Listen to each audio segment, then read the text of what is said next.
Good morning or good afternoon. My name is Mary Apple. I'm with the Golden State Pool Trust and North Bay Housing Coalition. And welcome to today's GSBT study group on unique issues for special needs trusts in California and CalABLE. Our two presenters today are Stephen Dale and Dante Allen. Dante is the director of CalABLE. He is overseeing the program and began his career in healthcare communications. Steve Dale is the trustee of Golden State Pool Trust and an advocate for persons with disability throughout California and the country. He's a board member of the ARC of California and a charter member of the Special Needs Alliance. A couple of housekeeping items, if I may.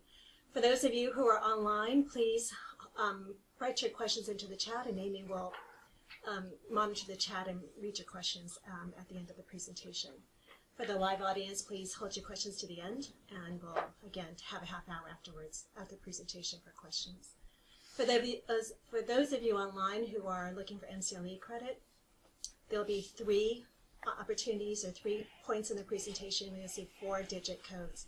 Important that you write down those codes because you'll be asked to provide those codes later on as verification that you did watch the entire presentation. So with that, I again welcome you to the presentation and turn it over to Steve and Dante. Hi, we're so excited today. This is a really important subject, and we've been working on this for quite some time.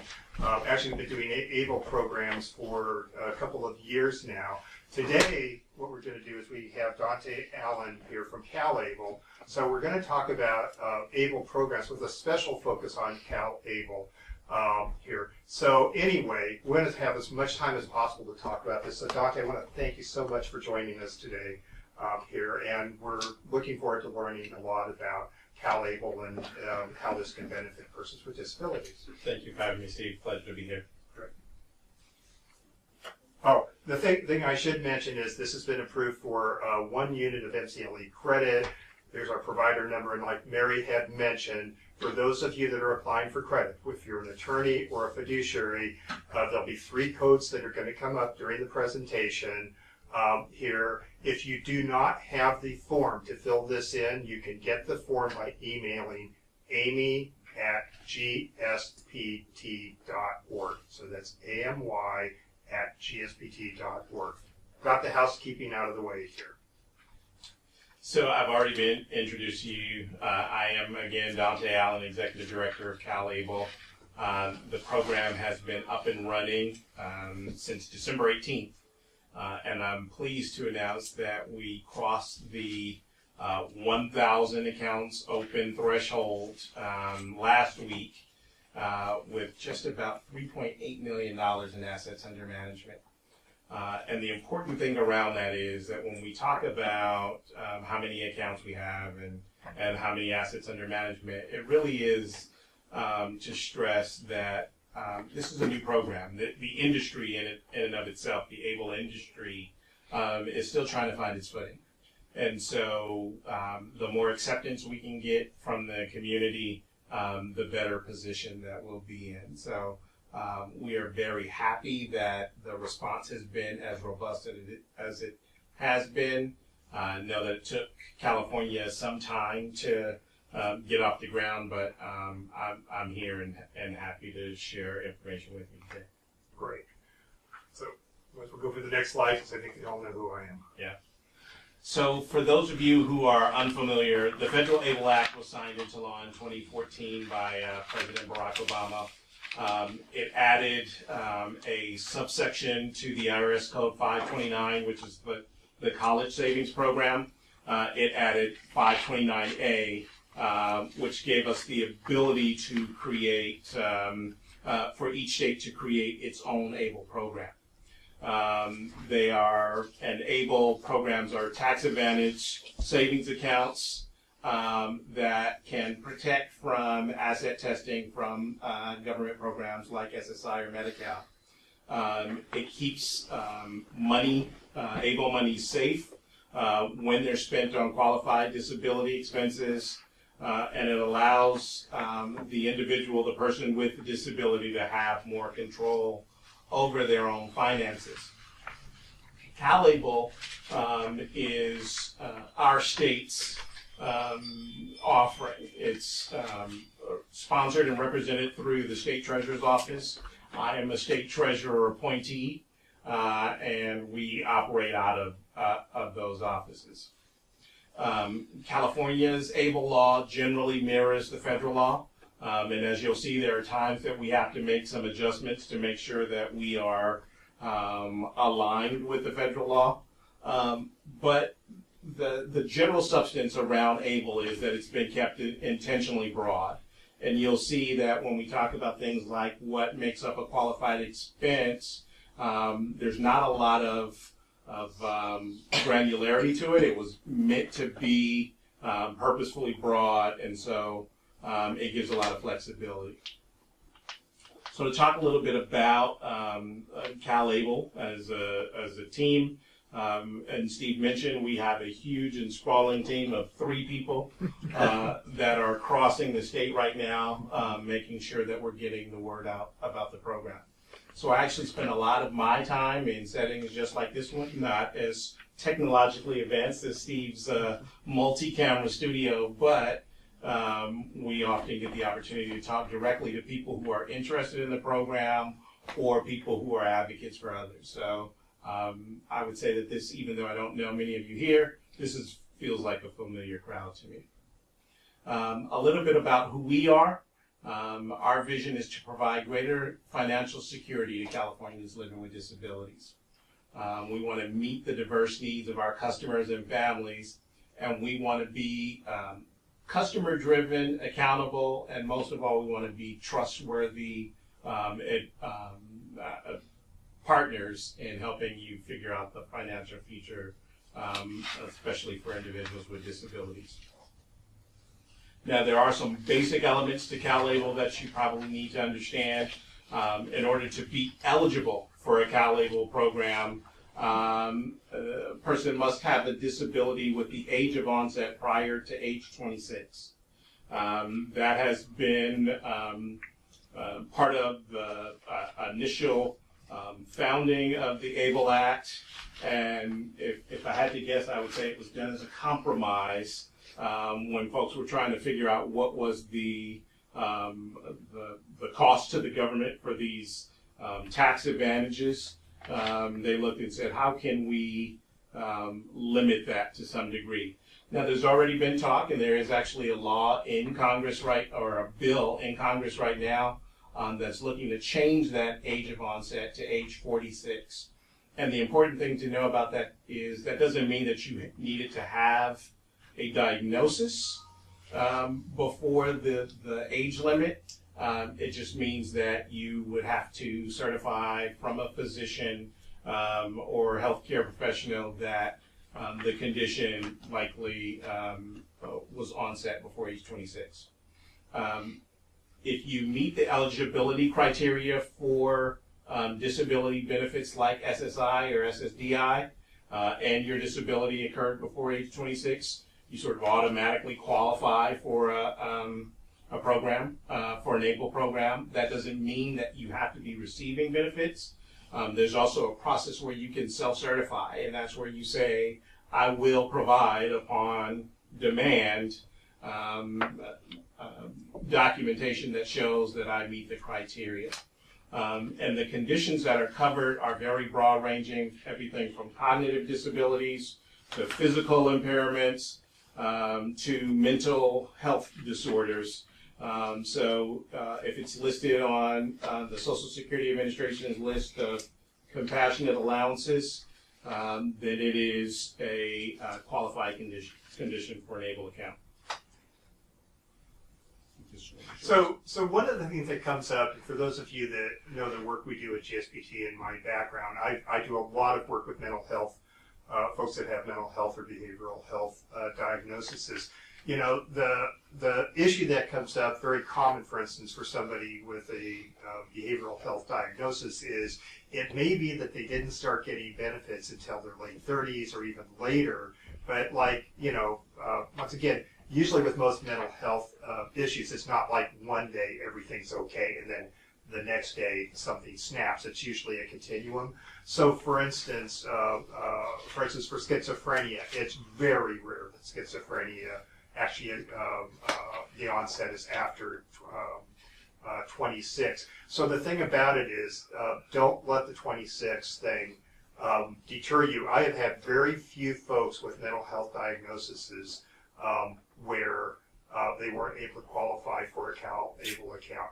And once again, this is an evolving program, so as we'll cover later, I think if there's anything that's going to pass in the near future, it will be to move the number from 26 to 46. Here, or maybe we can eliminate the age altogether. It's very common that someone might meet the standard of disability, which is basically the same standard you have for Social Security, for SSDI, SSI, Medi-Cal, that kind of thing, but not getting their benefits after the age of 26. The thing about it is it's really simple here. It's crazy simple to qualify because all you need is a letter from a doctor saying that in all likelihood the disability began before the age of 26. Now in the next slide, once again, kind of emphasizes what we had talked about, that like for instance with schizophrenia, it's very, very rare that schizophrenia, just as an example of a mental health diagnosis, happens after the age of 25. So, once again, we've only had one, maybe two cases where we weren't able to get the certification. The other part of that is, even with the certification, and there's a huge difference with this is managed by the Department of Treasury, not by Social Security or CMS. They're participants, but this is under the Department of Treasury. I know we're being recorded, but I wouldn't say, and I can say this, you probably can't, I wouldn't say that Social Security is the most disability-friendly group under the sun, but the Department of Treasury has a history long before ABLE of being very disability-friendly. So for some of us who do a lot of this work here, the fact that the Department of Treasury is a whole lot easier to work with is a little mind-blowing for some of us. Whereas, oftentimes when we're dealing with Social Security, especially for folks with SSI, things are a little bit more difficult. So talk a little bit more about what ABLE accounts enable. We can look at, first and foremost, for those who are receiving benefits.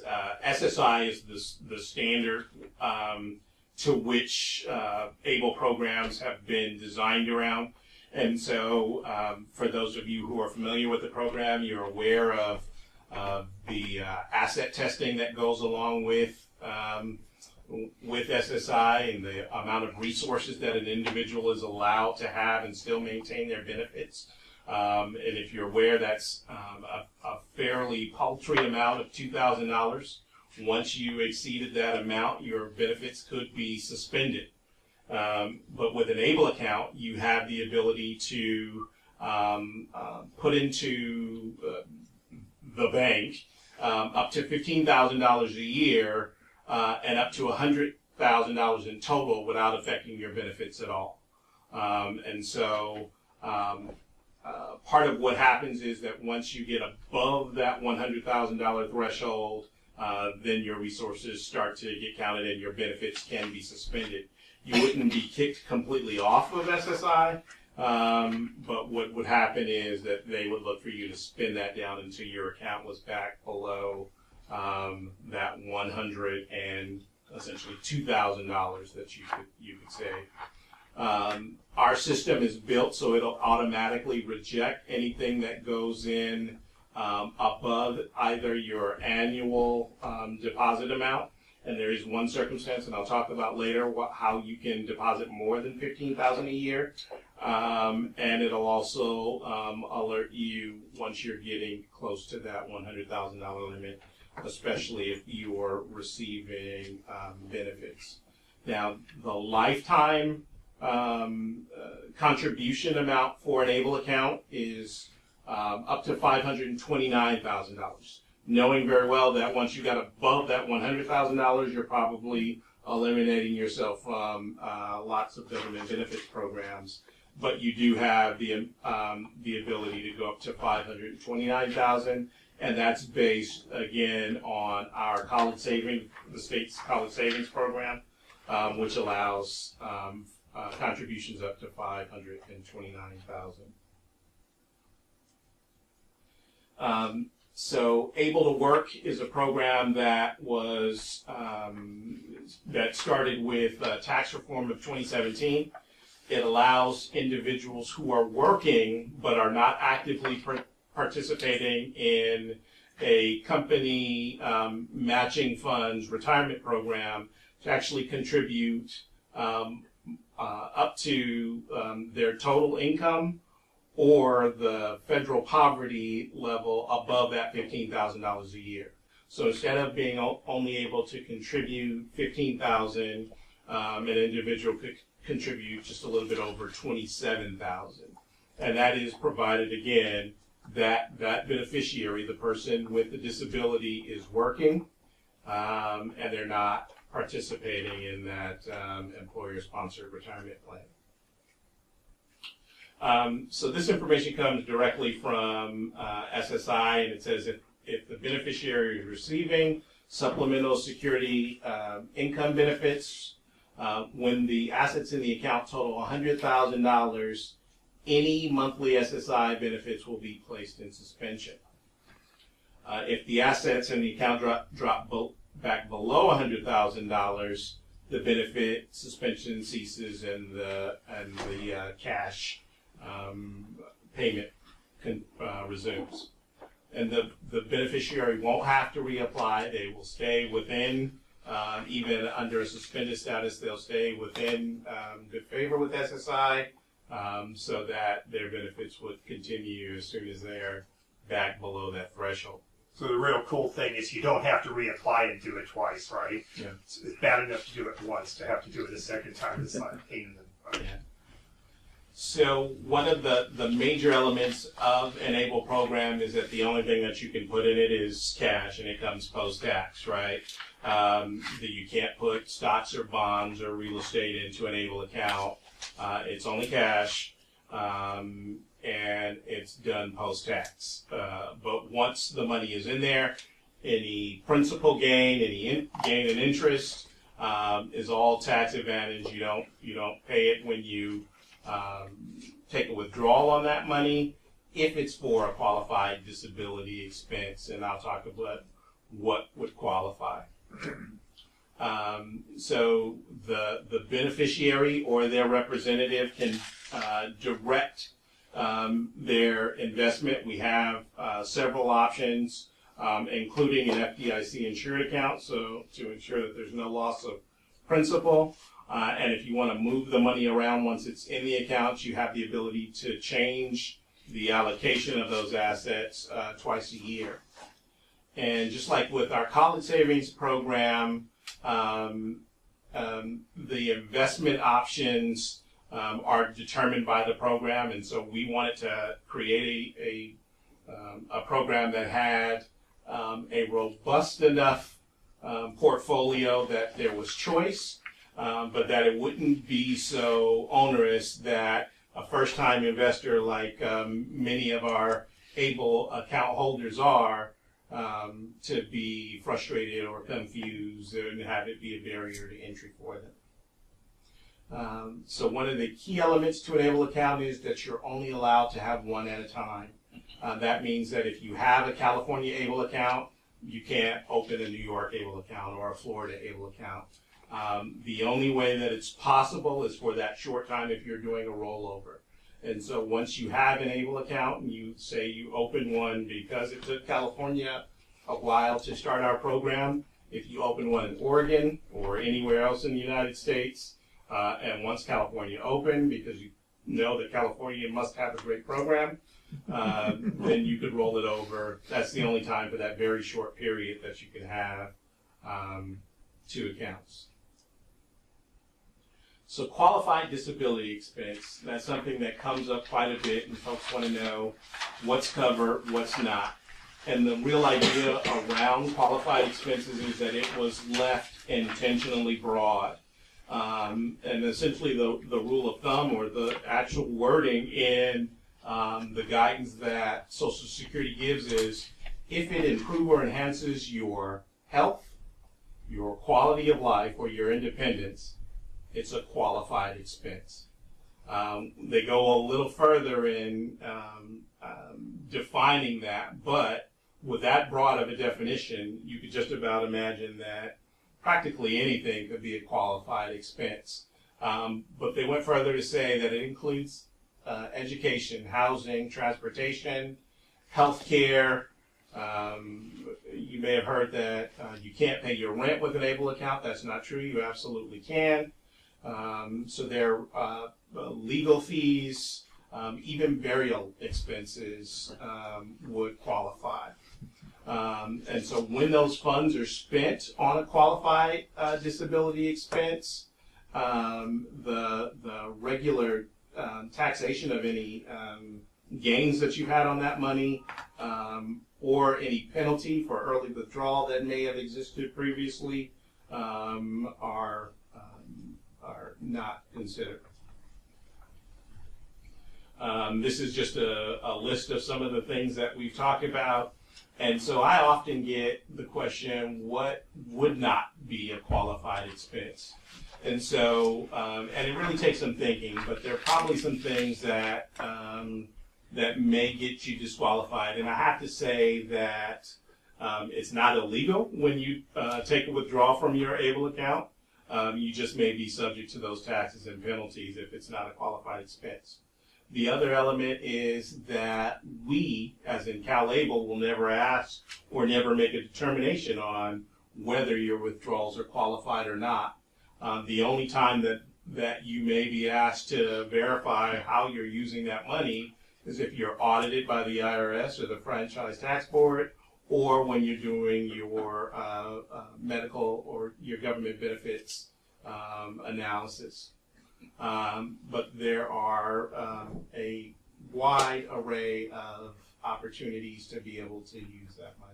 Now let me just mention this real quick. Now for those of you that are watching that are professionals, we did an earlier program when the POMs had been released having to do with ABLE, and so we really dug really deep into that, and so that'll get into a little bit more of compliance issues and that kind of thing, which blessedly we're not going to do today. But here's the thing, and that doesn't basically what the Social Security workers and the CMS workers who oversee Medicaid have been told is that this is a program under the Department of Treasury, that the enforcement for the most part, with some very rare exceptions, are with the Department of Treasury. And there's even directions to the eligibility workers here that it's not their job to go through and scrutinize all the distributions. Now I can imagine if there was something just off the charts wrong, maybe that would happen.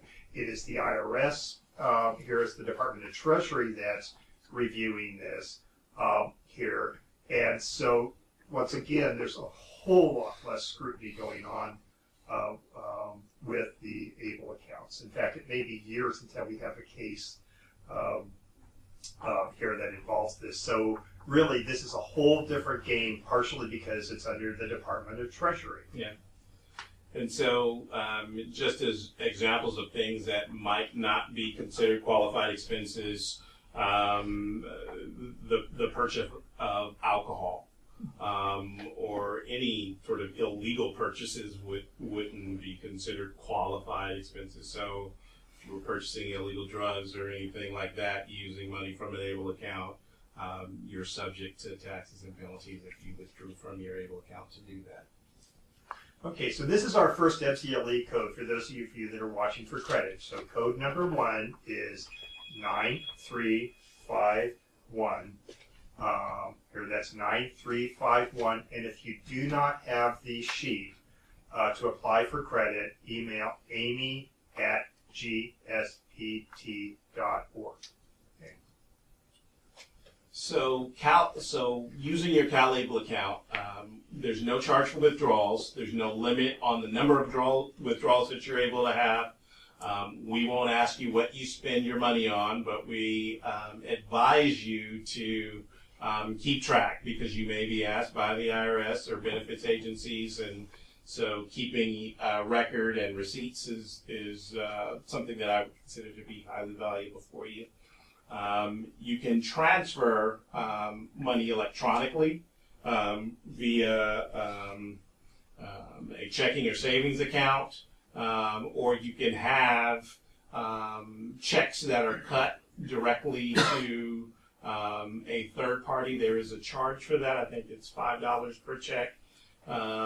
or beginning in probably early July, we'll be offering a prepaid debit card, and you'll have the ability to electronically load money from your ABLE account onto that debit card, and then use that debit card wherever Visa debits are accepted. Some of the features and benefits of CalABLE, they're low fees, and I'll tell you exactly what those fees are.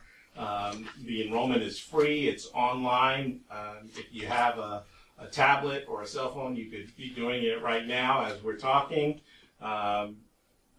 Contributions can be made electronically or via check, and we have the ability to invite third parties to contribute to an ABLE account. That's the other great benefit about an ABLE account, that if a third party can contribute directly to the ABLE account, it's not considered as income to the beneficiary.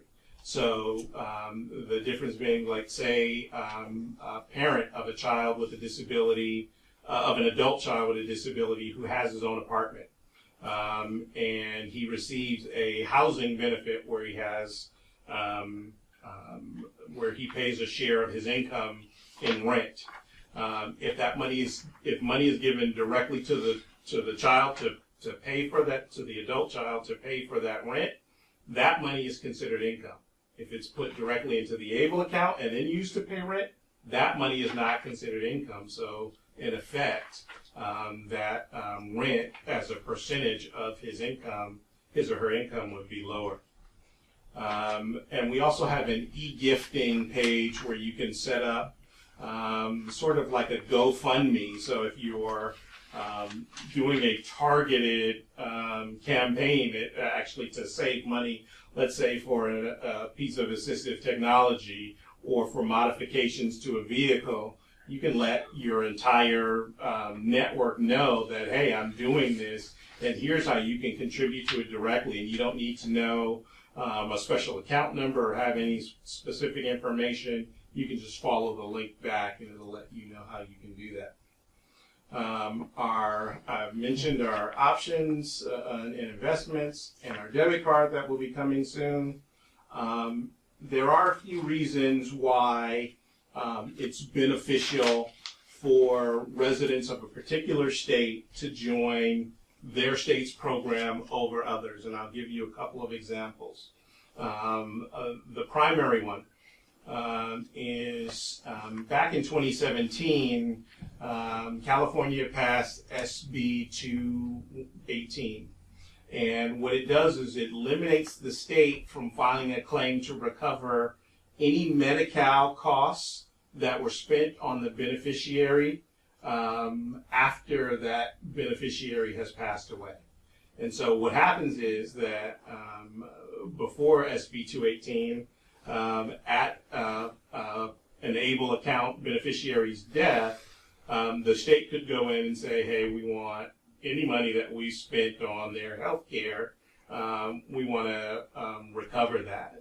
Well, SB 218 makes it a lot harder, and the most important thing to know is that this only applies for California residents with the CalABLE program. So if you live in Oregon, or I'm not picking on Oregon, believe me, I like Oregon, or let's say you live in Texas and you have a CalABLE account, you don't receive that same level of protection, and vice versa. If you're a Californian and you have a Texas ABLE account, you won't receive that same protection unless Texas passes a similar law. AB 688 exempts ABLE accounts from enforcement of money judgments.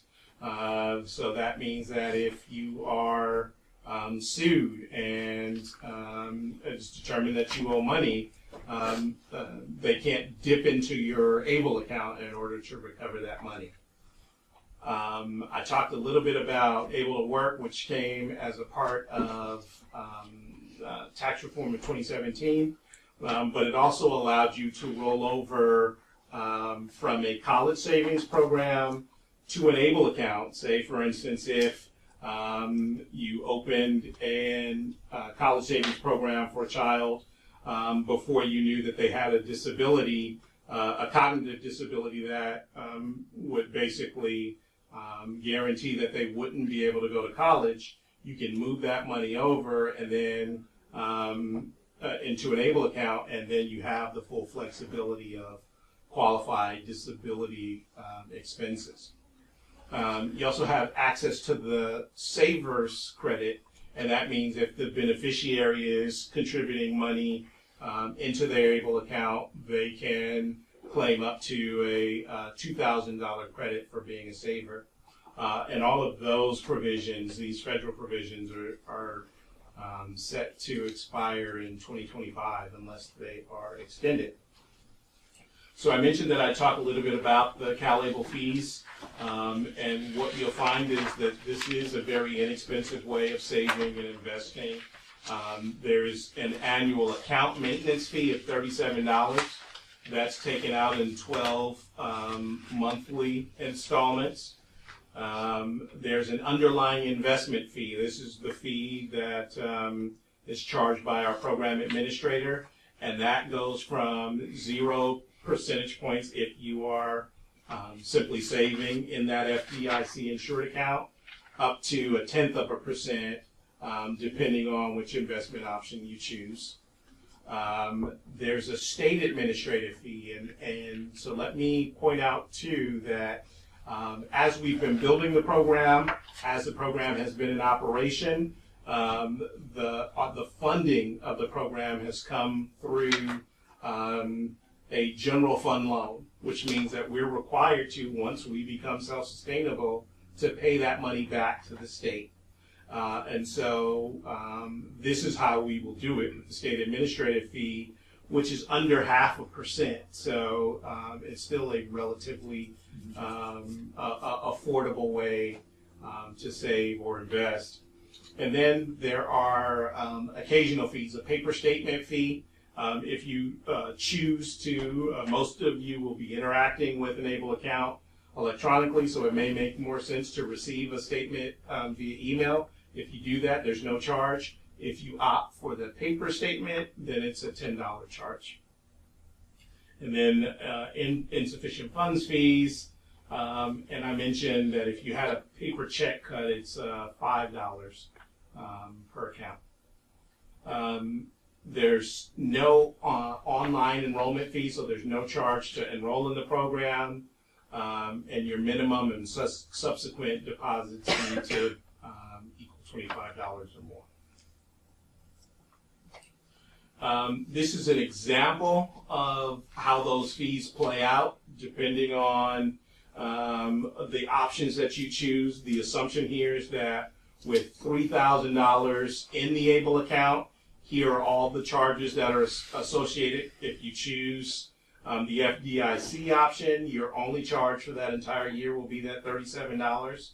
And depending on your investment choice, that can be an additional $15 or so. And so what we're looking at with $3,000 in assets is an annual payment of anywhere from $52 to $54 a year. So again, it's meant to be low cost, it's meant to be affordable, and hopefully we've hit the mark there.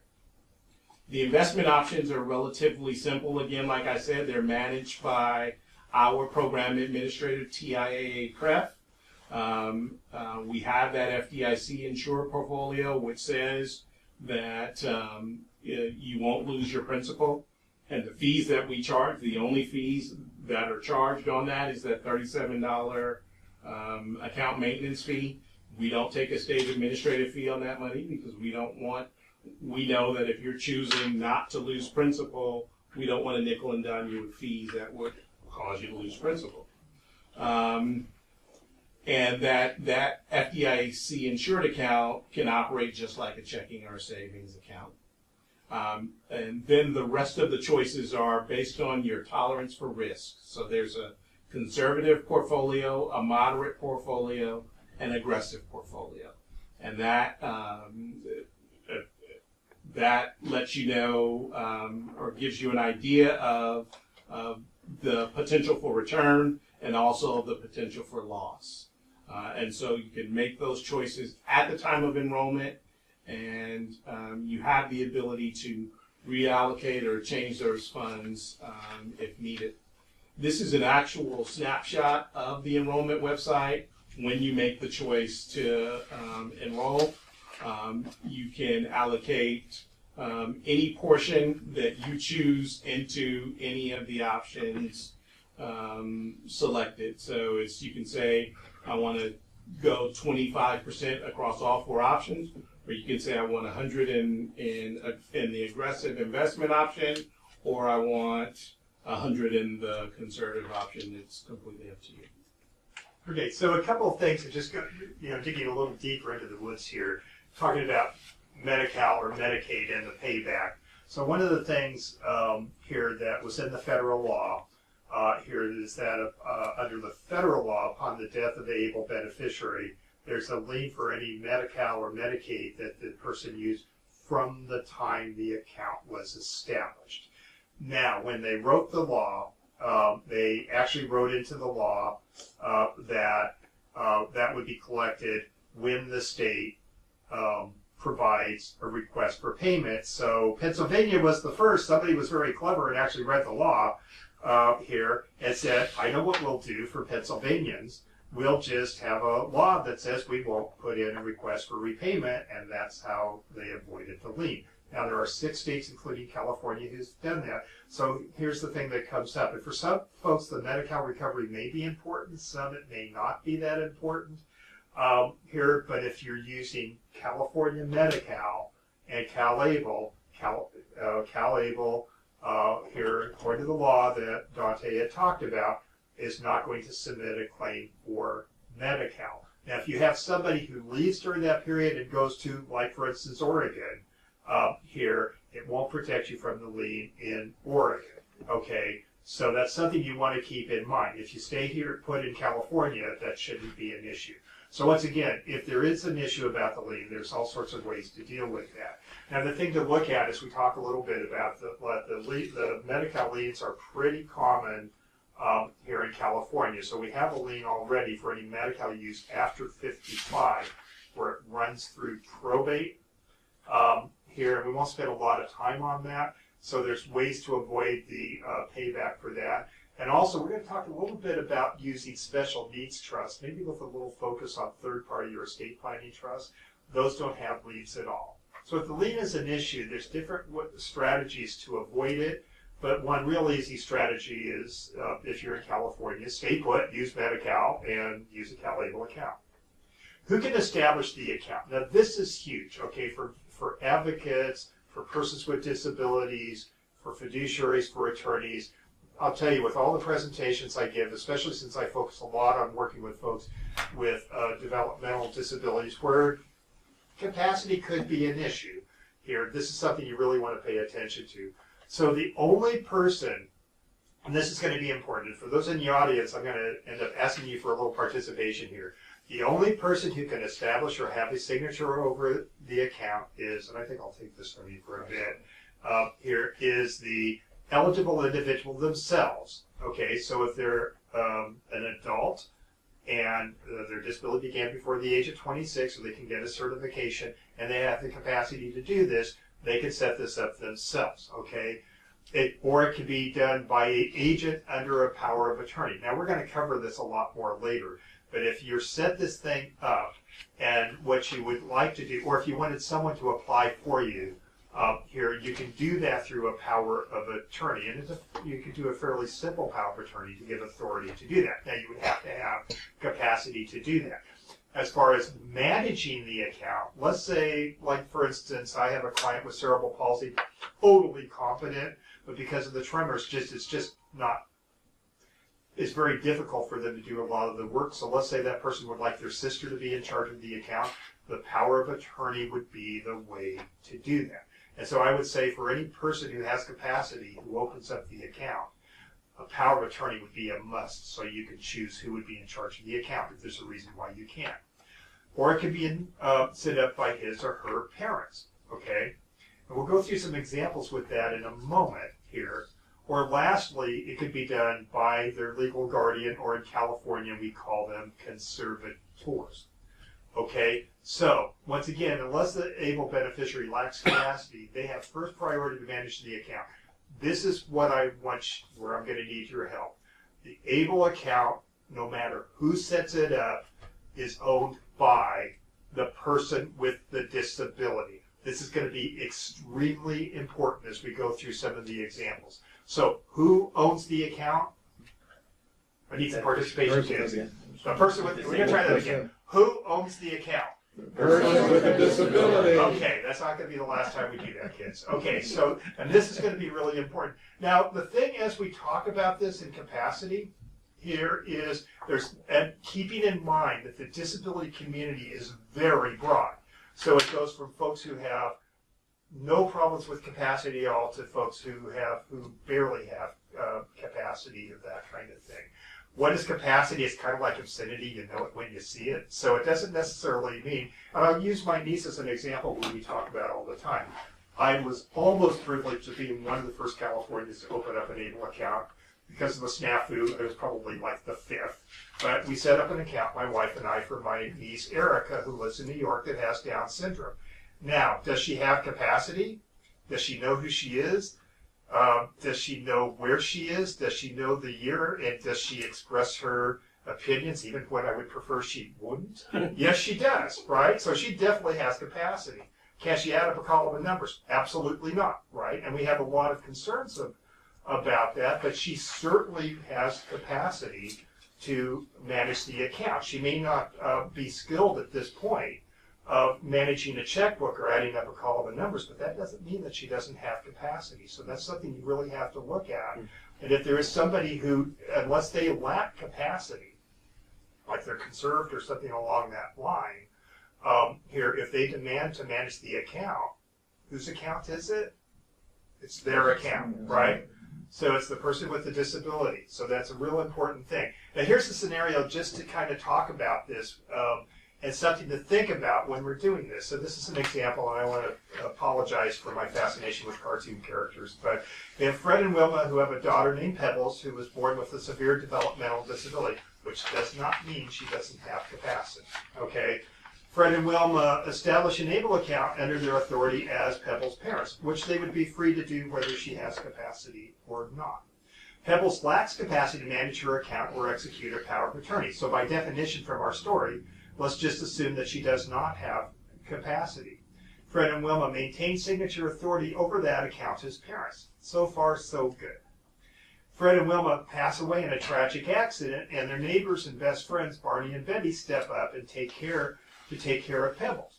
Okay, in order for Barney and Betty to assume signature authority over Pebbles, the ABLE account would need to become Pebbles' guardian or conservator, or they would need to adopt her. Now here's the thing to look at if this is an issue, because we'll go back to my niece.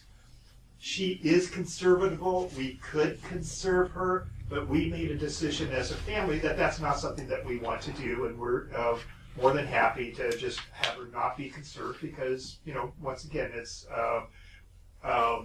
you know, we want her to be as independent as possible. The issue in that case would be, do we want to build this thing up really large? Because the idea of Erica having a large amount of money without some sort of oversight is something that we're just really not comfortable about. Does that mean that ABLE isn't for her? No, of course it's not. And we'll talk about this a little bit because ABLE has been terrific. For one thing, she's learning how to manage the funds. She's been on SSI her entire life and has never made a single purchase herself.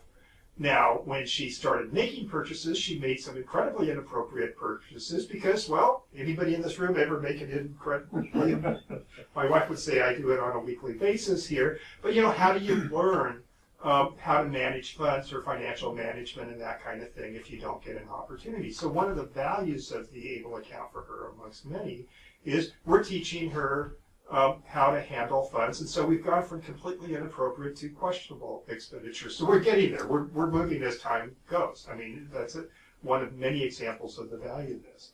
So if the eligible individual under an ABLE account has capacity, have them sign a power of attorney and do it as quickly as you can, okay? And that could be who's going to succeed if they lose capacity here, or it could be that maybe they want somebody, if they're choosing to be in charge, and the power of attorney would be the way to do it, which they can undo it as fast as they've done it. If the eligible individual wants to have a sibling of signature authority, the power of attorney is the way to do it. Here, in determining whether an ABLE account is right for you or your loved one, if the ABLE beneficiary has capacity, here, use the power of attorney. If not, you really just need to think this through, okay? So what we've done in Erica's case is we have a special needs trust that feeds the ABLE account, and we'll just keep feeding it as she needs it. And then she'll get the value of being able to use it, but it won't build to anything that could be a concern until we're comfortable that she is able to manage larger amounts. Our second MCLE code here is 1298. So that's 1298. So if you have heard the presentation and you're ready to open your CalABLE account, like I said, it is very easy to do. Our website is www.calable.ca.gov. And it'll have an open an account right away once you get there, and we'll walk you through. There are a few things that you'll need. You need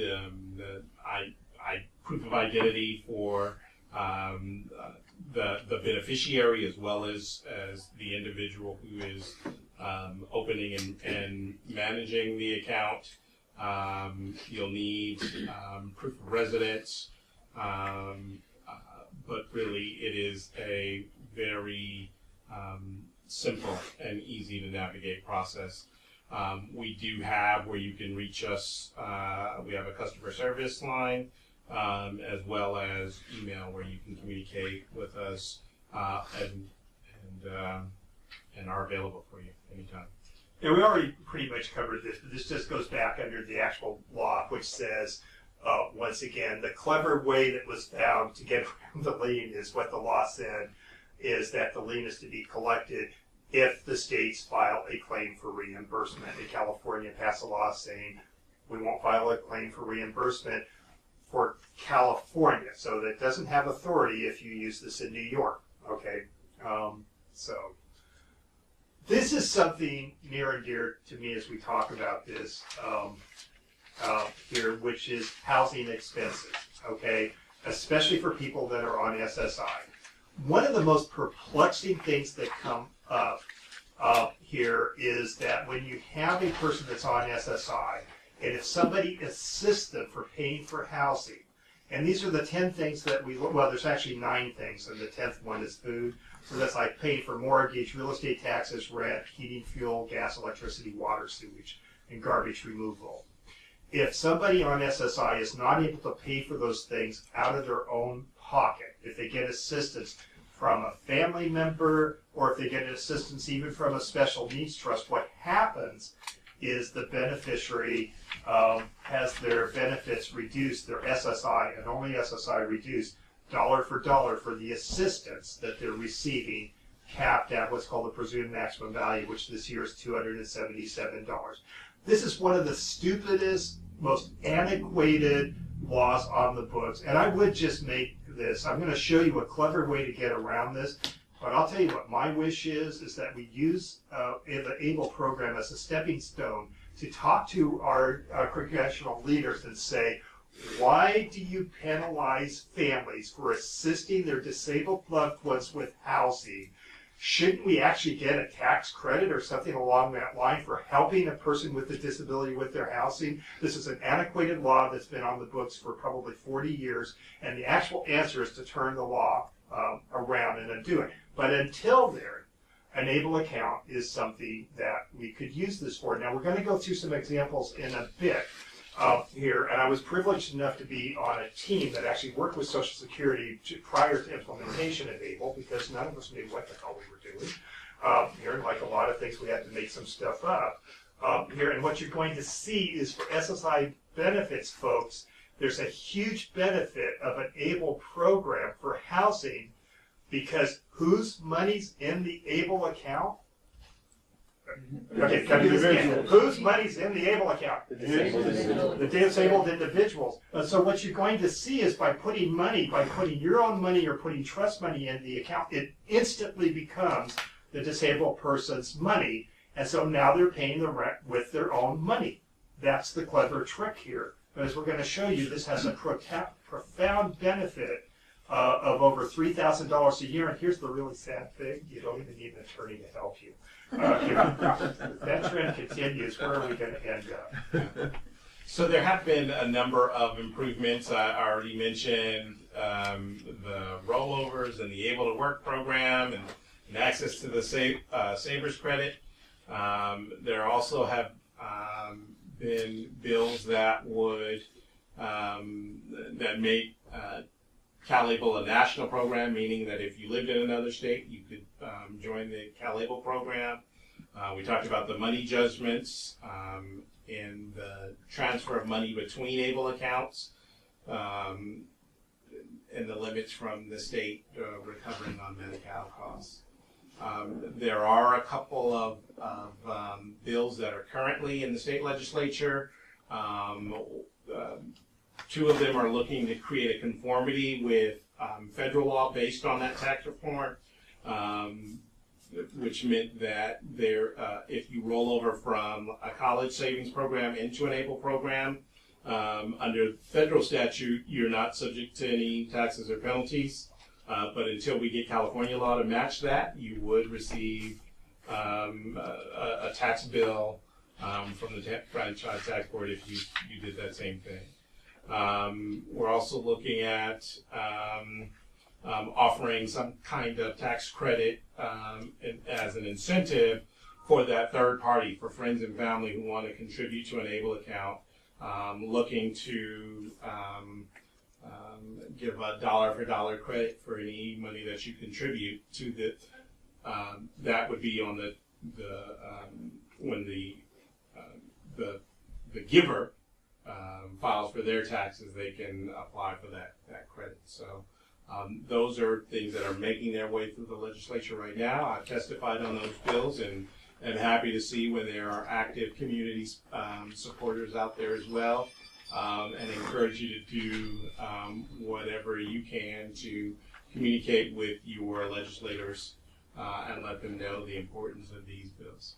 Donna, does CalABLE have a way to communicate with folks about this? You have a list or something? We do. We have an incredible listserv that you can join, and thank you for that that reminder. But if you provide us with your email, we can keep you updated. And we actually even have some advocacy, self-advocacy letters that you can adopt as your own and send to your legal representatives, or you can get just the very latest information.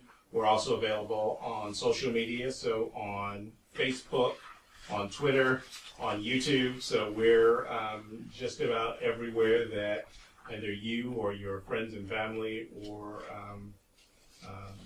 customers are. And I'm signed up like 3 times under a bunch of different social media, so when there's an announcement, I get it about 9 or 10 times, which I would not recommend. But once again, it's very easy to keep in touch with what's going on.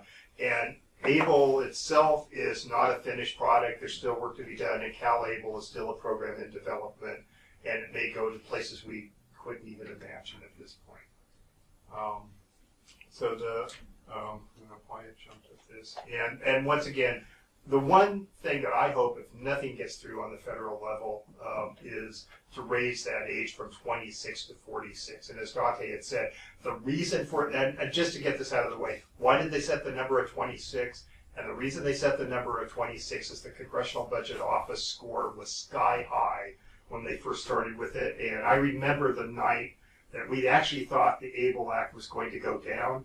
They did some compromises at the last minute, which they do in Washington, and they came up with this number, and this is our number. But as time goes on and as we get more involvement with this, we can expect, my expectation is that number will be raised. And then, did we cover We most of that? already talked about that. Okay, so let's just talk a little bit about implementation here. Oh, Well, I already got that too. did we? Okay, I'm fine with that. Okay, let's talk about something near and dear to us here, especially since the Golden State Gold Trust is run by a housing coalition, so we're kind of focused on housing.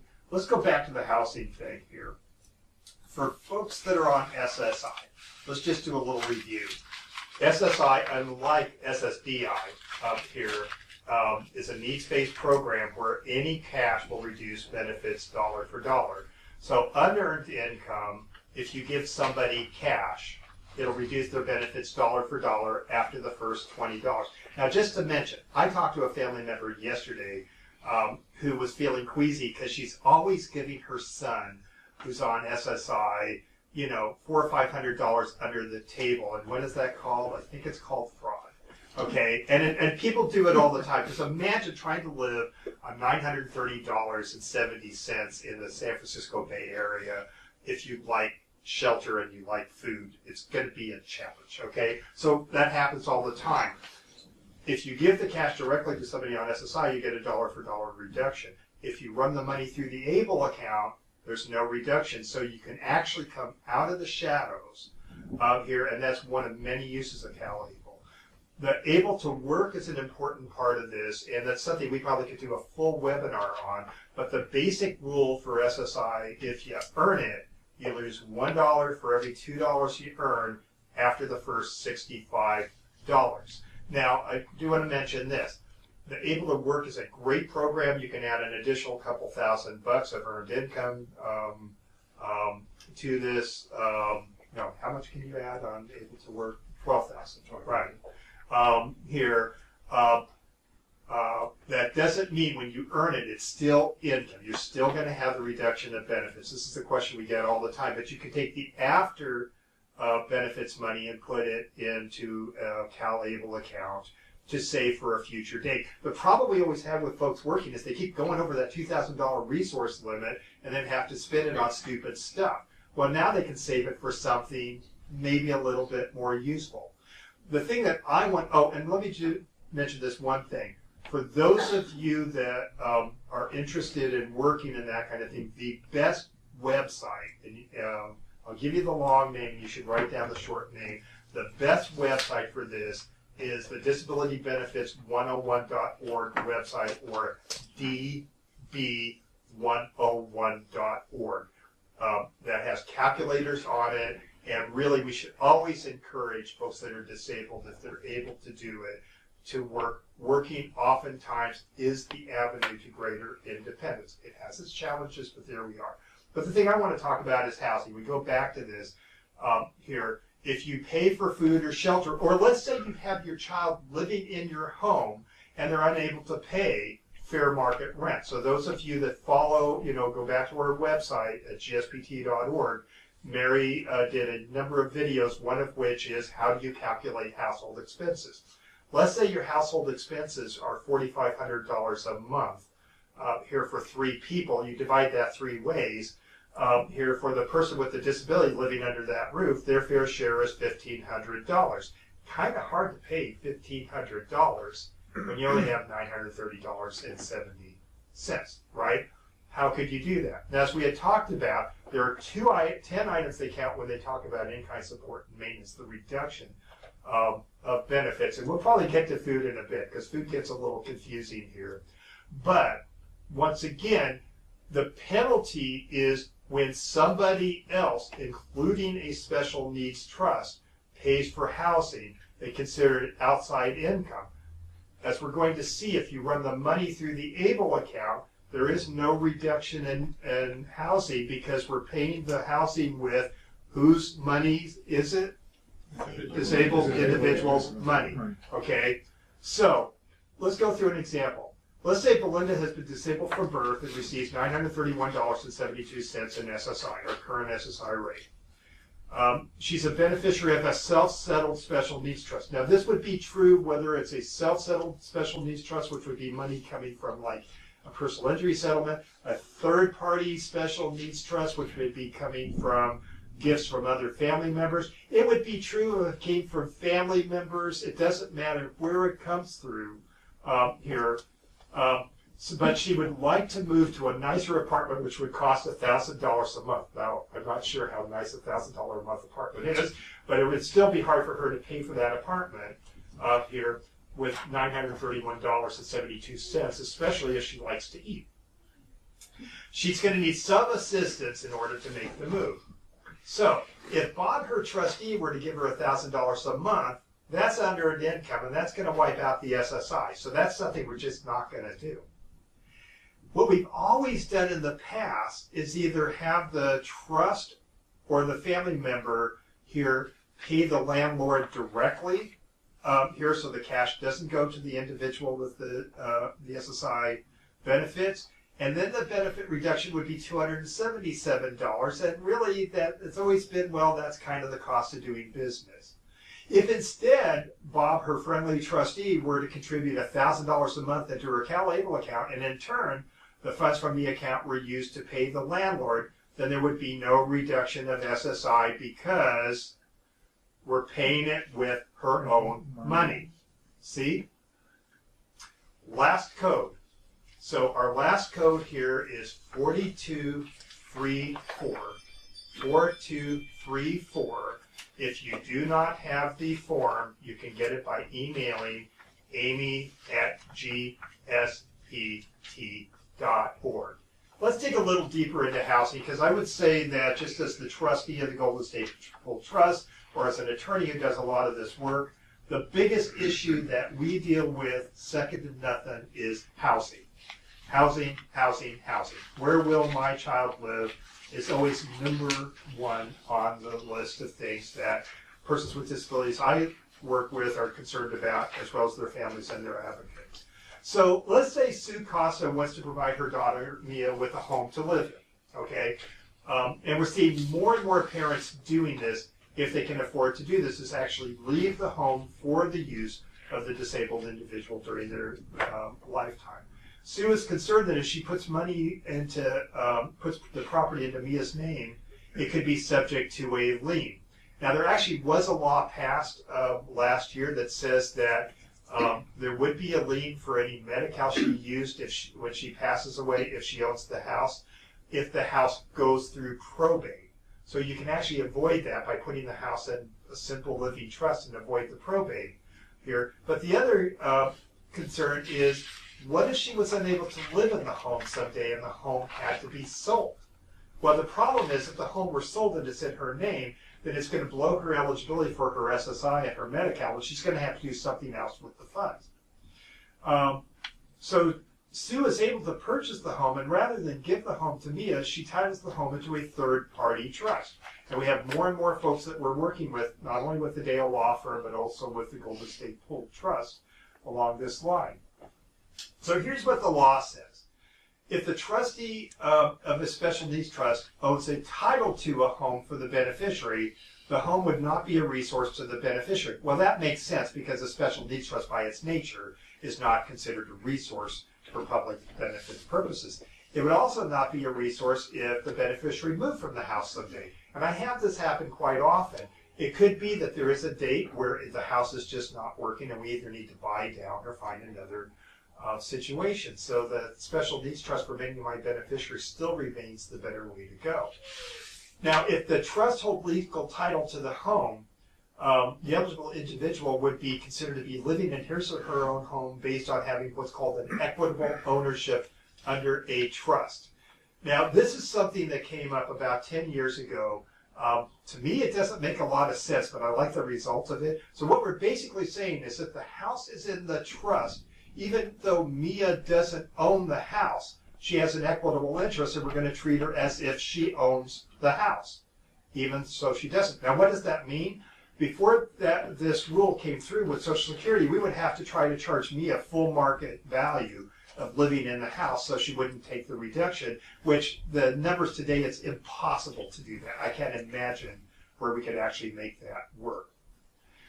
So we don't have to charge her rent. So an eligible individual does not receive in-kind support and maintenance in the form of rent-free shelter for living in a home which they have an ownership interest.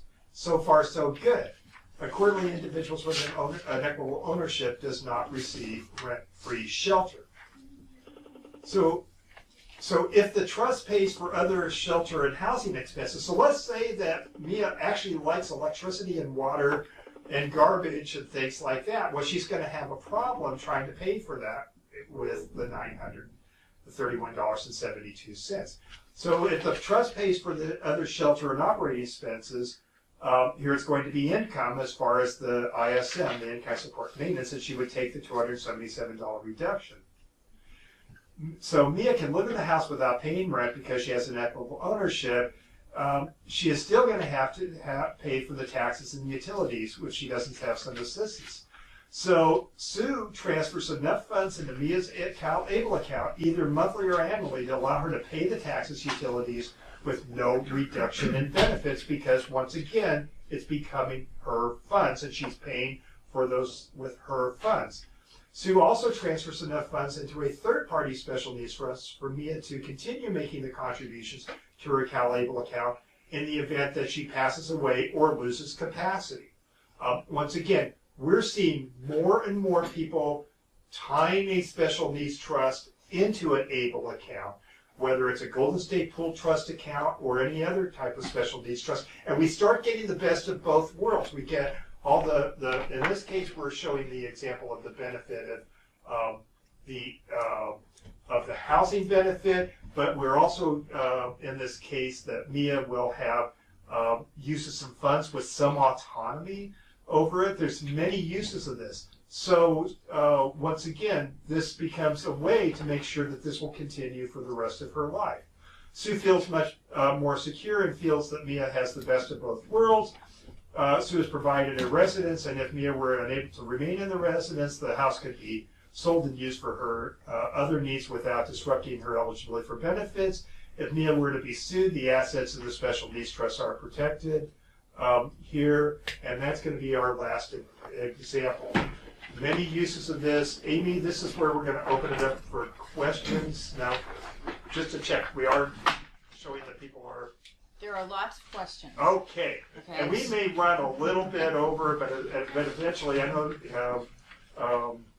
here Dante has to go to Sacramento. So let's take a few questions from the audience here. As I had asked you, if it's a long, involved thing, he's going to hang around for a bit and we can get involved in that. I was just going to say that if questions don't get addressed, if they email them to me, that we can get to them afterwards. Yes. Okay. Absolutely. Okay. So, anybody have a question?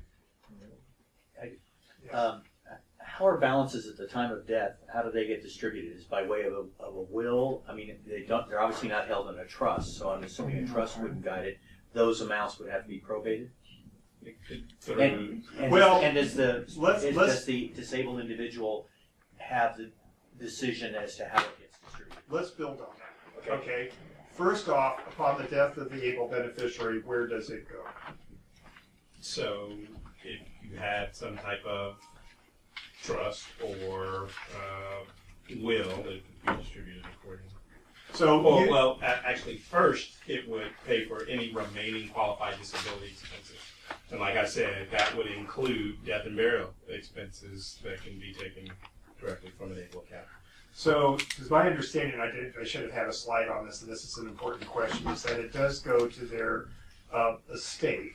You could do a will, but the thing you want to look at, and this is something that, once again, is in development. I have a wish list on this, and one of the wish lists would be to make some, to maybe build some other options. Our options at this point is it goes to the estate of the individual here. And so with that, you might be able to do a will here, but a trust wouldn't actually be able to direct it because it's not an asset of a trust. And you could do a pour-over will, and if it's more than $150,000, then we're going to have probate fees. Right.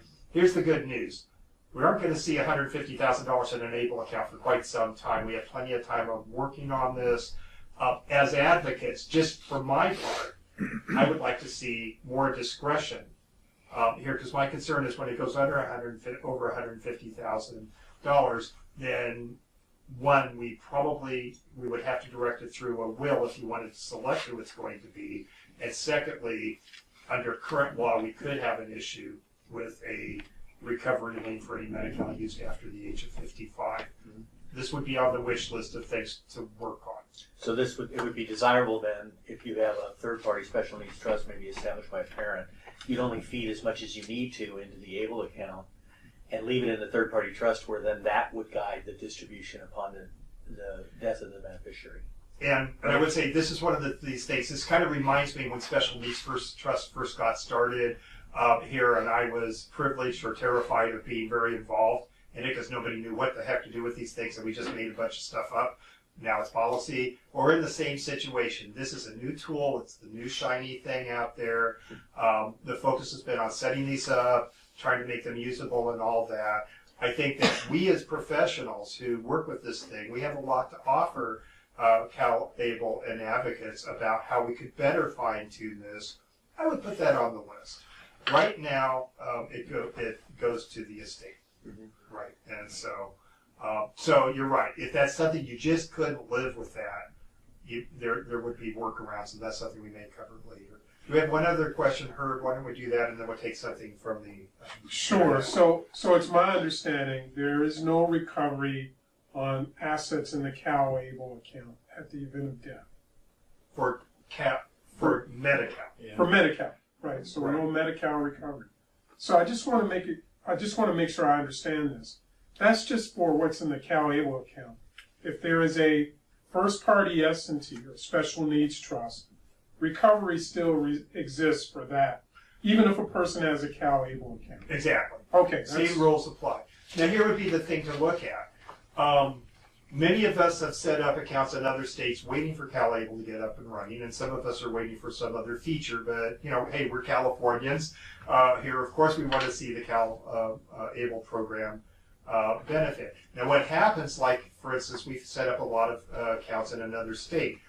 Once that is moved to California, it shuts down the old account, instantly becomes a CalABLE account. You could theoretically do this the day before the ABLE beneficiary passes away, but that's not really good planning here.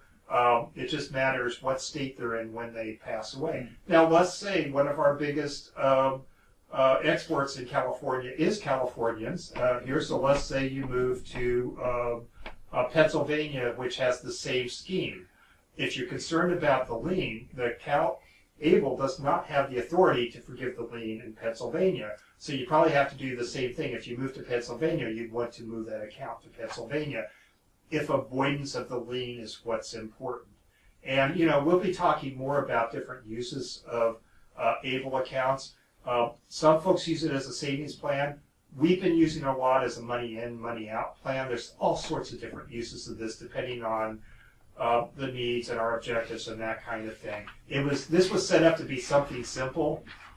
I don't think simple and disability are two words that go together. It's simply something you have to really dig through, but it's a cool toy.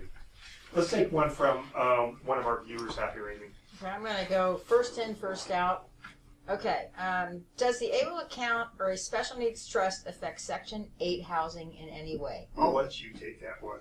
Yeah, so... and maybe the second question is, should it? Yeah, so the way that the ABLE Act is constructed, and it's very clear that ABLE resources can be used for housing without any adverse impact on those housing benefits, provided that you're within those asset limits that we talked about. There are a couple of caveats when dealing with the payment of rent in specific to ABLE.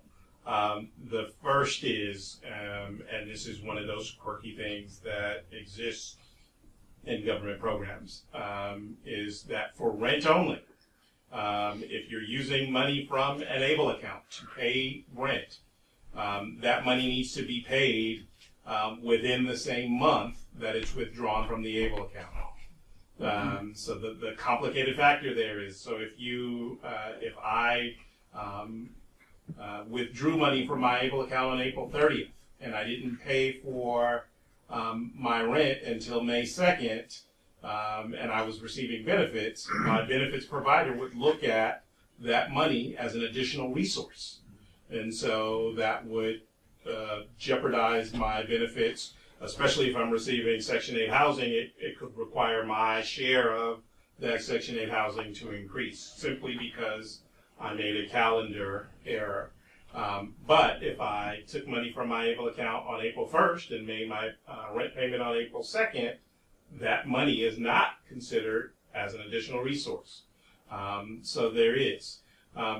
The larger caveat that I will admit here, and this is a procedural thing, is that the Federal Department of Housing and Urban Development has yet to release their level of guidance for how they will interact with ABLE accounts, which means that when you go into individual housing offices, here's the county level, you may get a variance of guidance on how they're looking at your funds in an ABLE account.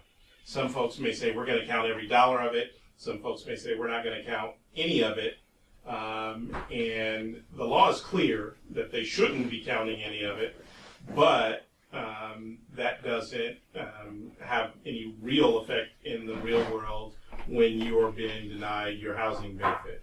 And so as a office, CalABLE has been communicating on a regular basis with the Federal Office of Housing and Urban Development to encourage them to release that guidance as quickly as possible, so that we see across the board accurate and the intended application of the ABLE Act for Section 8 housing.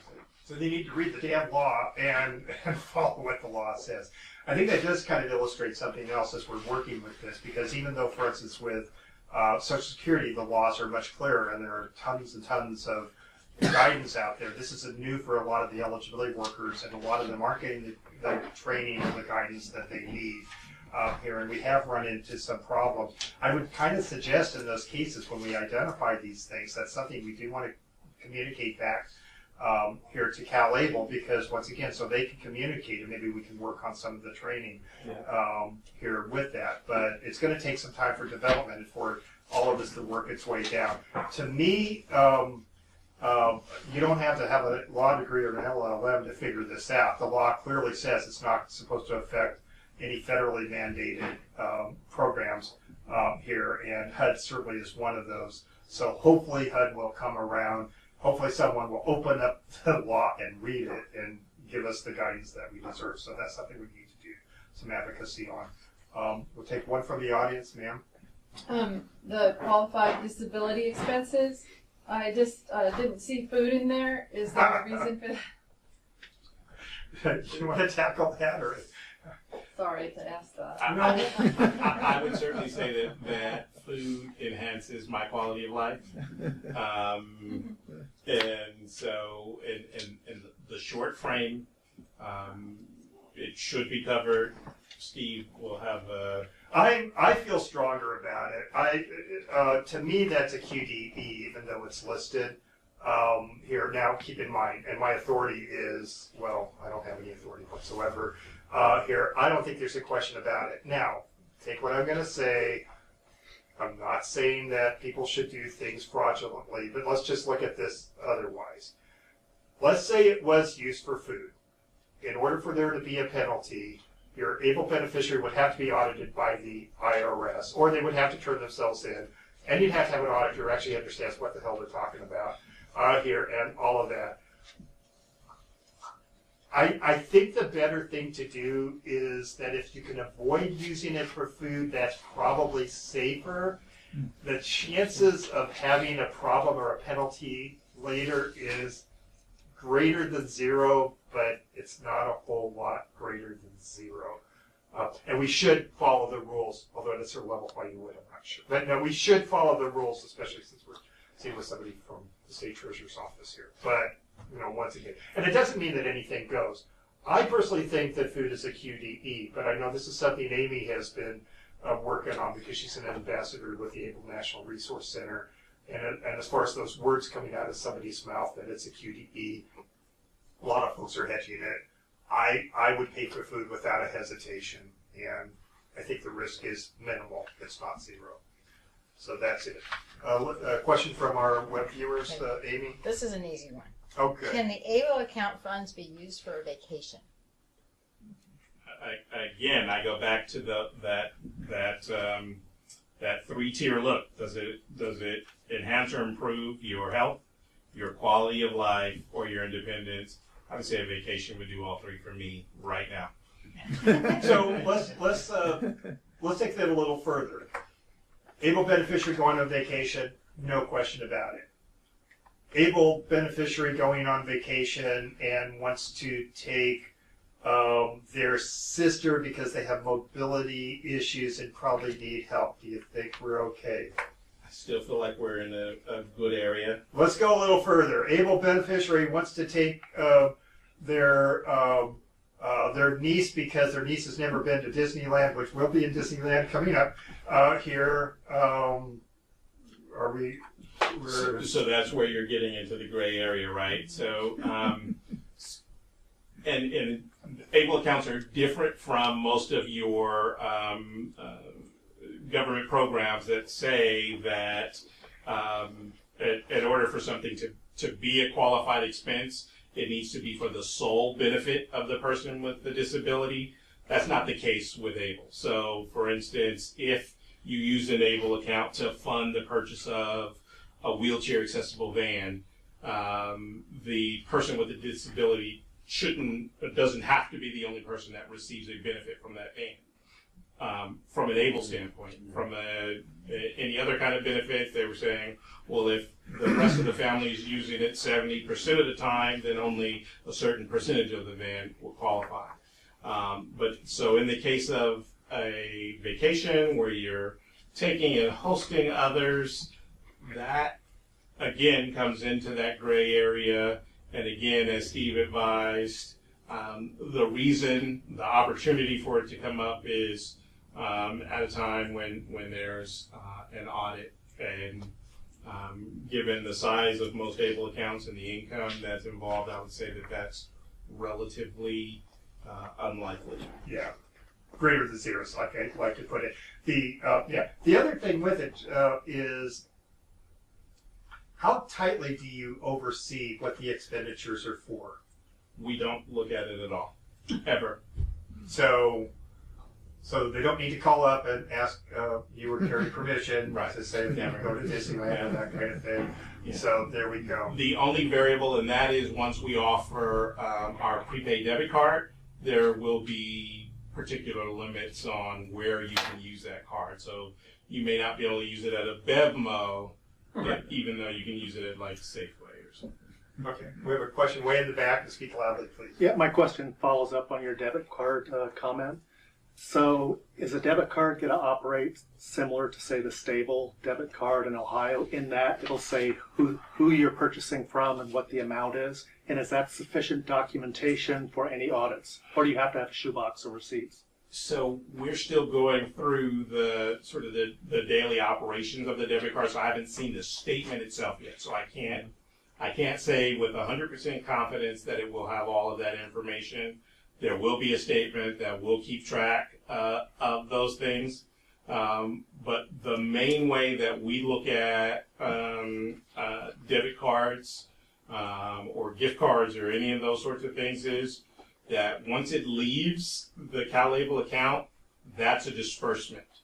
And so our tracking sort of ends there. The debit card will have its own level of tracking, but it's considered dispersed once it's taken out of that account and placed onto the card. So since Steve has previously mentioned that essentially everything is a qualified disability expense except gambling and illegal drugs or something along those lines, basically anything that's shown on the statement should be sufficient to show it's a qualified disability expense if you're audited by IRS or, heaven forbid, Social Security. I'd say that that's a high potential. I still would advise make sure you have a adequate record of how you. Well, the problem is And that the I used to say- beneficiary is 1,000. Well, I'll say 1,000. Is 400 miles away in Los Angeles, and she's of variable capacity or lack of capacity, depending on what her situation is with drugs or whatever she's going through. Mm-hmm.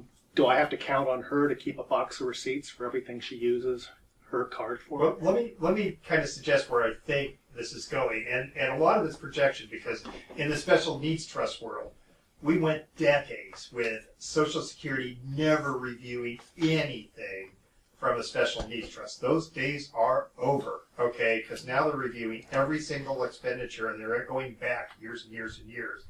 My expectation is that with the Department of Treasury, they're not going to be that anal, but we don't know that here. So I think what you'd want to do, and I don't think there's anybody who can give you an absolute rock solid answer. I think it's like an audit here. You want to do your best to be able to show what the expenditures are for. And you could probably expect that it's going to be fairly broad. The things that you can't use are, there's very few of them. Probably making gifts, probably gambling seems to be accepted. The question does come up, how about marijuana, or as we call it, medicine, here at the Golden State Pool Trust? Now it's legal in the state, it's not legal federally. Where are we? And it's probably hard to, venture a guess here. So, part of it is as time goes on, we'll be getting further guidance. So I think some of this we have to punt a bit. Amy? Okay, here's another question. Is TIAA the only program manager available? Are there other choices? If other choices are available, where do we find a list of those? So each ABLE program has a program administrator. And so TIA is California's selected program administrator. We went through an open bid process and selected TIA as our manager.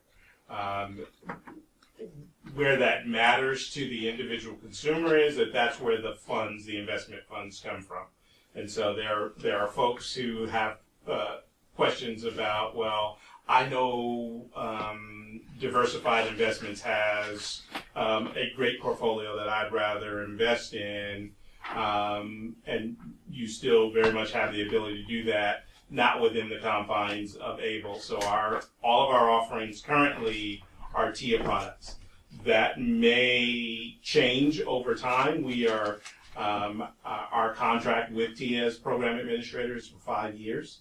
And so once we hit that 5-year mark, we'll do another open bid process to determine those. But we will continually monitor our investment performance to make sure that we are very much in line with the market. And so for the time being, we have a TIA investment portfolio. And I'll mention this, so a couple of things here. I get this question, when is Wells Fargo or Bank of America going to have their ABLE programs? And the answer is never, unless they become the investment group. Mm-hmm. So it is through the State Treasurer's Office here. If you're looking to day trade with the money, this is a mistake, because you could day trade twice a year here. That's it. And, quite frankly, you shouldn't day trade with the funds. I think the investments are fairly diverse here. I think from what I've seen, what you might call your most aggressive is still a little on the conservative side, and I think most of them are pretty appropriate. So there's a number of choices involved in this, and you can kind of mix and match. And we've already discussed that we're probably going to do a video on of somebody actually opening up a CalABLE account. Because my expectation is it probably takes a very short time to do it, but it's nice to do that. We're getting to the end of our time, but I'm going to actually make an executive decision to run at least another 15 minutes, because I know we have questions. For the audience here, if you just got to get somewhere and leave, I understand, but I know we have a lot more questions. Let's take one from the audience, and then we'll take another one from the web. Yes, sir. Did I hear you correctly at the beginning that you said you put in after-tax dollars, but then it's more like a Roth? When you ultimately pull money out, there's no taxation on the growth of the investment. That's Is a that good correct? example. So an example would be, and actually there's two things that come up. One is if you had an appreciated stock, you can't put the appreciated stock in the ABLE account and not realize the gain. You're going to have to realize the gain here. And actually in some of our more involved videos, we talked about how you might be able to put the stock in a special needs trust and realize the gain over time and transfer it. But the basic rule is it's after-tax dollars. The one that can get really difficult, and I know Dante and I were talking about a case that just came up, is what if you have a retirement plan, an IRA, something along that line here, which could be disqualified for SSI. Could you put that in the ABLE account and avoid the taxes? And the answer is no, right? But it does grow tax exempt. But it will grow tax exempt, just like a Roth IRA. Roth IRA is a pretty good example, as long as you use it for qualified disability expenses, which we've already established, even though we've kind of explored the fringes. It's a very broad, there's very few things on that list that aren't day-to-day expenses. So then the same question, if you die, does it then now become, the growth becomes taxable? No. Well, Oh, I'm done with that. it would be related to any kind of It might be worth it. inheritance taxes to the recipient. Oh, which would be non-existent at this point. Okay. We'll see. Amy, do we have another question? Lots of questions. Okay, well, I know you've covered this, but I'm getting a number of questions about what if the beneficiary, the daughter, the son, they want to set up a CalABLE account and they're getting a large sum of funding, well over $15,000, $100,000, $300,000. There seems to be some questions about, well, could I put this money in a CalABLE account? Would it be better for me to put it in a special needs trust? What are my options? So for those lump sums, there are challenges. As I stated, that California has an annual contribution, or ABLE accounts in general have an annual contribution limit of $15,000, and that's based on the IRS gift tax exemption. And so it does change from year to year. A couple of years ago, it was $14,000, went up to $15,000. And the short answer is there's no real way to avoid that other than with a rollover from another ABLE account into the ABLE account. Then you could exceed that $15,000 annual limit. Steve and I have had conversations about some of the innovative ways that they are structuring things like settlements that will actually pay out in those annual to the annual limit of what an ABLE account will allow. But the reality is, for large sums, lump sums, it may be more advisable to go with a special needs trust. so let me give you an example that GSBT has been doing, and this is on a case-by-case basis, okay? So we had somebody, we had somebody who came into $40,000. An ABLE account would have been perfect, but how are you going to shove $40,000 into an ABLE account here? So we have a program that we've set up, and you have to strictly adhere to the rules. That if you put the money into the Golden State Pool Trust, then we'll make a transfer of that money, $15,000 a year until it's all gone, and charge half of our normal fees. And the reason we're able to do that is because we're not going to be making expenditures. Basically, we're holding the funds to keep them qualified, and then we can transfer $15,000 at a time. Now, for something that large, that that just wouldn't work. But for smaller amounts, and we're still developing this here as we run into this, because folks will get these amounts that are larger. So that's just a program we're looking at doing. If you weren't going through the Golden State Pool Trust, you could have a situation where you would set up a self-settled trust, have the funds go into the self-settled trust, and then have the self-settled trust transfer the funds a piece at a time. And without getting too deep into the woods, that would be another way that if you had something with a highly appreciated stock, you could put the funds in the trust and then at least stretch out the taxation over a period of time by putting it in the self-settled trust here, and then once again take the stock and then sell it $15,000 at a time, and so that you could stretch out the gain. it's fairly technical, but there are works around. But the issue with it is you can only shove 15,000 into the box. The exception is if they're working, you could add another 12 of earnings, right? So we actually had another case where somebody had done some earnings already. Now they didn't save it, but they did earn it in that year. And so they were able to put in that case, what's that, 27,000 and change, because they could show that they had earned at least the $12,000, okay? But there's limits at this point as to how much you can put in the account. Amy, did you have one more? I have. Well, I know you have tons. Okay, I'm going to go. Here we go. Are there issues with a trust not being a California trust? Well, only that we didn't draft it. No, well, it depends on the trust. There's very few, if we're talking about a special needs trust, technically there shouldn't be. I mean, this would be one of these situations that there must be exceptions, but this won't surprise you. California is relatively loose when it comes to the benefit programs. Here, I would have a qualified attorney look at that trust beforehand, and a good place to go would be to look at the Special Needs Alliance, which is specialneedsalliance.org.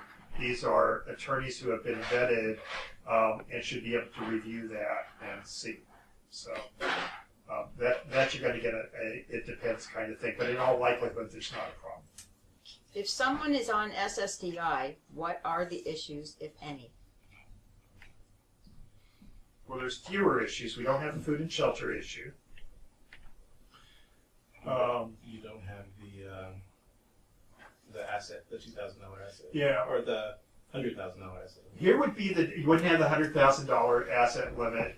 And in fact, here would be the issue that would come up. And still, ABLE is a good savings program. Once again, ABLE, to me, ABLE is like 4 different products at the same time. And you may use it for one thing and not another. If you're using it for savings, if you had somebody who is on SSDI or childhood disability benefits, which means that they're getting it based on their parents' earning record, then they'll get Medicare 2 years after qualifying. That's not a needs-based program either. So the only issue would be if they're also getting Medi-Cal. They're Medi-Medi. Now we have to pay attention to the $2,000 resource limit. We don't have to worry about the $100,000 for the SSI because they're not on SSI. And the only thing we probably want to keep an eye on is the Medi-Cal recovery issue if it goes over $150,000. And I would just say, as much as I hate to say this, I think there's so many variables with that we're probably projecting what we think the rule is, but it probably will be about 12 years before we have anybody who passes away with more than $150,000. So right now it's purely academic. So Medi-Cal does have the $2,000 resource limit? The Medi-Cal, if you have Medi-Cal based on disability, and if you're on SSDI and getting Medicare based on disability, then you're supposed to use the Aged and Disabled Medi-Cal program, and yes, you're going to have the $2,000 limit. So Medi-Cal straight or Medi-Medi both? Okay. But if you were paying for the supplemental care privately, then you have less to worry about. Okay. Is there another question from the audience? Yes, ma'am. My son has been on Medi-Medi, SSDI, and Medi-Cal for quite a few years, and before my ex-husband passed away, he was going to be leaving quite a bit of money. So he set up a special needs trust for my son. I'm the trustee. Now my son's going to be 55 in about 6 weeks. So we're kind of confused about, I know that if later on, if he has gotten Medi-Cal benefits after 55, I understand. I think that when he dies, maybe he'll have to pay those back. But what if he can is there a way to get off of Medi-Cal so he doesn't have to worry about that? Well, here would be the first thing. There's a lot of things to parse out from that question. First off, if it's in a third-party trust, the third-party trust will not be subject to recovery when your son passes away, period, okay? Because he doesn't own it. He doesn't own it, never will, never did, okay? Now, with that, if you were concerned about Medicaid recovery, you go back to this, clearly you could transfer $15,000 a year into an ABLE account for him here, and there would be no question that that account will not be subject to recovery. The issue that we're still working on is, I believe the basic law says, and I think I'm correct, is that the beneficiary is the estate. So if it's over $150,000, there could conceivably be a recovery issue there. There's many advocates, many attorneys that are looking at this, and my betting money is that by the time any of these accounts get to that level, that problem will be solved, because once again, the goal of the legislation was that there was not to be a Medicaid recovery, Medi-Cal recovery on these accounts, and if it goes through the estate over $150,000, there's an argument that it's going to be subject to recovery anyway. Once again, that's fairly academic. The thing to you here would be, I don't think you actually have a recovery issue in this situation. The chances of there being a recovery with Medi-Cal, I think, with your situation is fairly small. Let me go one step further. Why would you want to use an ABLE account in a situation like this? And here's the difference between an ABLE account and a special needs trust, one of them, okay? And I do this as the trustee of the Golden State Pool Trust. I have over 200 beneficiaries that I'm responsible. In the special needs trust, I have to be accountable for every single distribution. I need receipts for every single distribution. I have to know every single thing my beneficiaries do, some of which I just as soon not know. I mean, I know what movies they watch. I know what pornography they like. I know what I know the brands of alcohol. I know stuff that is none of my business, but I have to do that. The ABLE account, because it is the disabled person's money, they have more latitude. So when I have somebody who's competent, and we'll be doing more programs on tying them with that, I can actually transfer $15,000 a year into that account, and I don't have to track what they use the money for. I can tell them, just follow the rules and behave like an adult, and whatever you use it for, I'm not going to track, neither is CalABLE. And it gives a level of autonomy to folks with disabilities that they just never had before. And that's really huge. I mean, how many of us would like to have somebody, even me, review every expenditure you make here? I mean, that's just not something we as Americans like to do. So it does give a level of freedom to folks that they just didn't have. That's one of the differences of, once again, tying a CalABLE account to a special needs trust is you get the protections of the special needs trust, but you're also giving autonomy to a person with a disability here that just has never been possible before. Now you got to gear it to the situation, because the good thing about the ABLE account is the beneficiary has full control of it. The bad thing about an ABLE account is, in some cases, the beneficiary has full control of it, and if they're going to use it somehow to buy methamphetamines, I don't think that's probably something I want to encourage. I thought you could only be 26 to get an ABLE account, so he's 40. He's 49. But the question would be, was he disabled before No. the age of 26? No, he wasn't. Okay. So, and the other question I have is, what does Medi-Cal actually pay for? It pays for attendant care. So, Like a supplement to Medicare, is it? well, there's a couple of things it uses, and sometimes when we're doing planning, we have to kind of put a value on the Medi-Cal, because I have seen people spend thousands of dollars to preserve hundreds of dollars worth of benefits, so that doesn't make any sense. Where it does make sense, for instance, is pays for attendant care, so it'll pay for IHSS. So when we get somebody who's using lots of in-home support services, attendant care, that makes that more valuable. It pays for, if they're Medi-Medi, it pays for the co-pays here, and that has a value. We deal with a lot of folks with long-term psych problems. That pays for long-term care psych. So for folks where that could be an issue, that's huge. It also pays for long-term care. So if we have somebody who's in a nursing home, Medi-Cal often pays for that. Sometimes, and this is where having a skilled and knowledgeable and experienced attorney can help you, not just with setting up trusts and that kind of thing, but also going through what is the value of the Medi-Cal, because there may be situations where the cost and the hassle and the lack of freedom of the disabled person just isn't worth the Medi-Cal they're getting. There's some folks where you wouldn't even consider giving up the Medi-Cal. It's not even in question. you know. And so some part of this, hopefully, it's not just creating documents, it's not just buying accounts, it's using these tools to help our loved ones with disabilities live the most independent life they can and be able to do things that we take for granted. That's where I'm coming from. I think one last question and we'll officially shut this down. Amy, do you have one from the group? And I know you have tons. Yeah. Proving the disability before the age of 26 is difficult since the doctor passed away a few years ago. No records exist. What can I do? All you need is a letter from a doctor that says basically in all likelihood the disability began before the age of 26. That hasn't been a hard bar for a lot of situations. It's not unusual that the doctor is long gone or passed away or there's a lack of medical records and you just have to deal with what you've got. And it is a physician. Now here's one thing that has come up is that we've had some physicians that say, I don't want to do this because what they're afraid of is that you're going to take that letter and go down to Social Security and use it to qualify for SSDI or SSI, and a lot of doctors don't want to do that because that's not what they do. Part of that is you have to reassure them is under federal law you absolutely cannot use that letter to get further qualified for a disability program.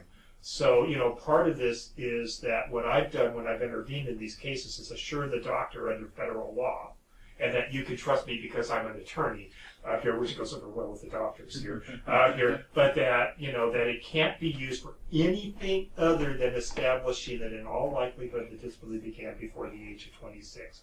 And then what happens with that letter, they don't actually give you the letter. No, we don't ever ask you to have it. It's just that you need to keep it in a secure place in case you'll ever need it in the event of an audit or in a benefits release. I would say in 9 out of 10 cases, the anxiety behind trying to get the letter has been worse than the reality.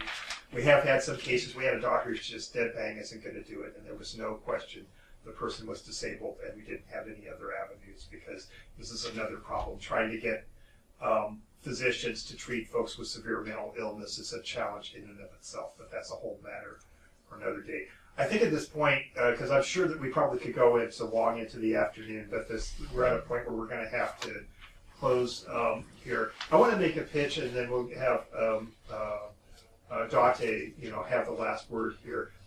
This is a program in development, okay, and this is something where we're still exploring all the different uses, some of the challenges, some of the problems with ABLE. This is, I will say that I've been very gratified because with the vast staff, all three of them here at CalABLE, they've been very responsive not only to me, Amy, you've talked to them on occasion. They actually do something, they actually answer the phone. It's the most amazing thing here. And they are really interested in your participating. As an attorney, as an advocate, I'll tell you, I'm very interested in how is this going to work with our courts. You know,